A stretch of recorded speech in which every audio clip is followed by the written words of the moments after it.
नमस्ते दोस्तों, स्वागत है आपका हमारे YouTube चैनल हिंदू कथाएं में।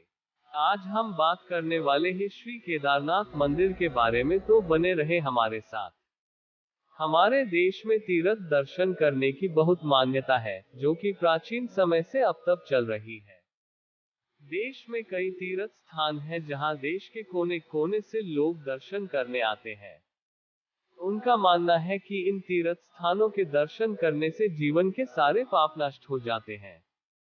तीर्थ स्थान की बात आती है तो सबसे पहले उत्तराखंड के केदारनाथ मंदिर का नाम सामने आता है।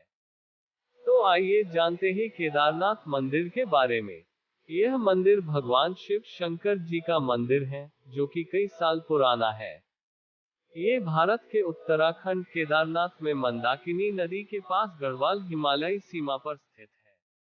ये ऋषिकेश से 221 किलोमीटर की दूरी पर है। ये भगवान शिव की 12 ज्योतिर्लिंगों में से एक है।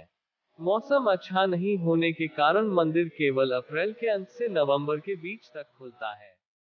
इस अवधि में भगवान शिव के दर्शन करने एवं उनसे आशीर्वाद लेने के लिए दूर दराज के लोग यहाँ आते हैं। इस मंदिर के पास में बहने वाली मंदाकिनी नदी एवं बर्फ की चादर ओढ़े हुए पहाड़ों के रूप में यहाँ का दृश्य बहुत ही शानदार है। केदारनाथ के इस शांत वातावरण एवं अद्भुत दृश्य को देखकर लोग इसकी ओर आकर्षित हो जाते हैं, मानो किसी ने उन्हें मंत्रमुग्ध कर दिया हो। सर्दियों के दौरान केदारनाथ मंदिर से देवताओं को ऊखीमठ लाया जाता है और वहां 6 महीने तक पूजा की जाती है। केदारनाथ मंदिर में भगवान शिव की पूजा केदार खंड के भगवान के रूप में की जाती है। यह एक ऐतिहासिक नाम है, जो कि सदियों से चला आ रहा है। यह मंदिर विशेष रूप से हिंदुओं के लिए सबसे प्रमुख तीर्थ स्थानों में से एक है। केदारनाथ का सबसे प्रसिद्ध इतिहास हमें पांडवों के समय ले जाता है। ऐसा माना जाता है कि महाभारत के पांडवों ने भगवान शिव के इस मंदिर की नींव रखकर उसका निर्माण किया था, किंतु ये बहुत पुराना हो जाने के कारण ये ध्वस्त हो गया। फिर उसी पवित्र स्थान पर 8वीं शताब्दी में आदि गुरु शंकराचार्य जी ने मंदिर का दोबारा निर्माण किया, जिसे वर्तमान में केदारनाथ के पवित्र मंदिर के रूप में जाना जाता है।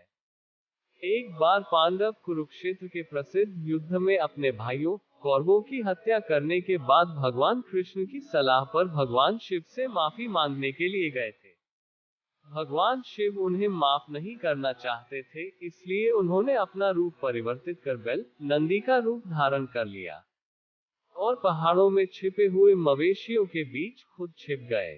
लेकिन पांडवों में से एक भीम ने भगवान शिव को पहचान लिया। तब वे उनके सामने से गायब होने की कोशिश करने लगे, किंतु भीम ने उनकी पूंछ पकड़ ली और उन्हें पांडवों को माफ करने के लिए मजबूर होना पड़ा। जहां से वे गायब हुए उसे गुप्तकाशी कहा जाता है। गुप्तकाशी से गायब होकर भगवान शिव 5 अलग अलग रूपों में प्रकट हुए थे, जैसे केदारनाथ में उनके कूल्हे, रुद्रनाथ में चेहरा, तुंगनाथ में हाथ, मध्य महेश्वर में नाभि और पेट एवं कल्पेश्वर में उनकी जटा आदि। इन पांचों स्थानों को पंच केदार के नाम से जाना जाता है। केदारनाथ के बारे में एक और कथा है। नारद नारायण जी से संबंधित भी है, जो कि पार्थिव की पूजा एवं तपस्या करने के लिए बद्री का गांव गए और वहां भगवान शिव उनके सामने प्रकट हुए। नारद नारायण जी ने शिव जी से मानवता के कल्याण के लिए उन्हें मूल रूप में वहां रहने के लिए कहा था। उनकी इच्छा पूरी करते हुए भगवान शिव उस स्थान पर रहने के लिए सहमत हो गए, जो कि अब केदार के नाम से जाना जाता है। इस प्रकार उन्हें केदारेश्वर के नाम से भी जाना जाता है। कुछ लोग केदारनाथ मंदिर के इतिहास को आदि गुरु शंकराचार्य जी की मृत्यु से भी जोड़ते हैं। कहा जाता है कि उनकी मृत्यु इसी स्थान पर हुई थी। इस तरह से इस मंदिर से कई सारे इतिहास जुड़े हुए हैं। आप सभी जानते हैं कि सन 2013 में भारत के उत्तराखंड राज्य में बहुत ही भयानक त्रासदी हुई थी। 16 एवं 17 जून 2013 को उत्तराखंड राज्य के अन्य हिस्सों के साथ ही केदारनाथ घाटी पर अभूतपूर्व बाढ़ आई थी।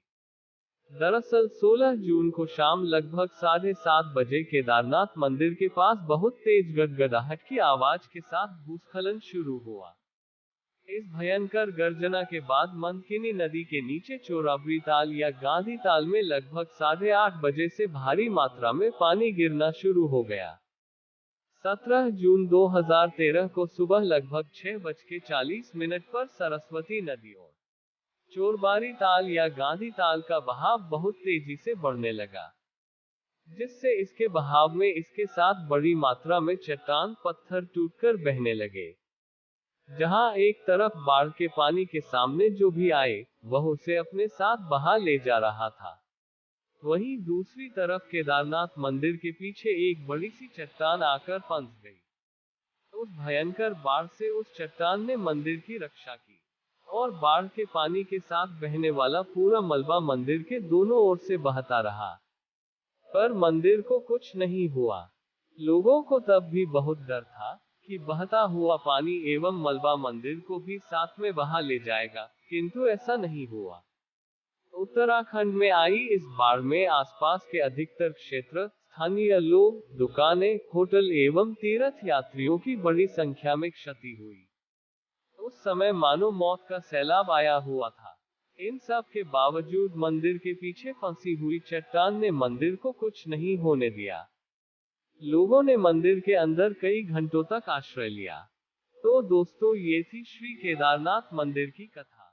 ऐसी ही नई नई जानकारी के लिए जुड़े रहे हमारे साथ। धन्यवाद।